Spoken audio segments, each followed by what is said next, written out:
Nah, saya kan berpesan saya harus bisa melebihi ayah saya. Tapi kalau lihat dari track record beliau, kayaknya saya susah. Makanya itu yang saya jadikan pelajaran waktu saya pindah ke Finland, itu salah satu alasannya. Nah, kalau Mas Oki siapa inspirator? Jujur aja saya ayah saya. Oke. Bisa cerita bagaimana itu? Jadi beliau PNS di Departemen Agama. Jadi saya banyak belajar hidup sebenarnya dari beliau. Walaupun waktu kecil kita nggak tahu ya artinya. Contohnya sampai beliau pensiun, jadi nggak pernah punya, kita itu nggak pernah punya kendaraan pribadi. Bahkan dia selalu bilang ke saya,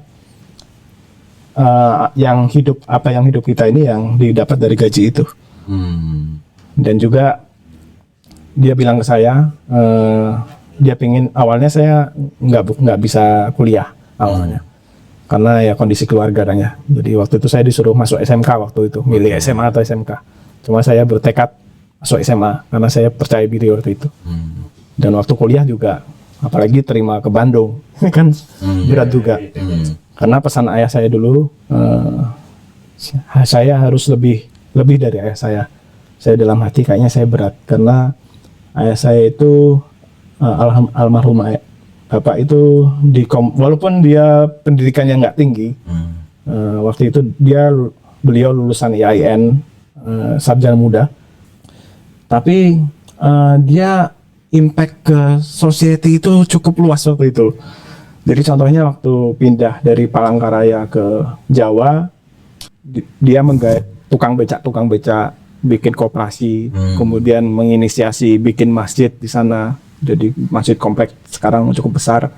Kemudian mengumpulkan anak-anak muda, anak-anak kecil supaya ngaji, Iqra, dan itu nggak perlu bayar. Bahkan orang tua saya itu harus ngasih krikit biar anak-anak itu tertarik. Nah, saya kan berpesan saya harus bisa melebihi ayah saya. Tapi kalau lihat dari track record beliau, kayaknya saya susah. Makanya itu yang saya jadikan pelajaran waktu saya pindah ke Finland, itu salah satu alasannya. Lebih ke impact sebenarnya.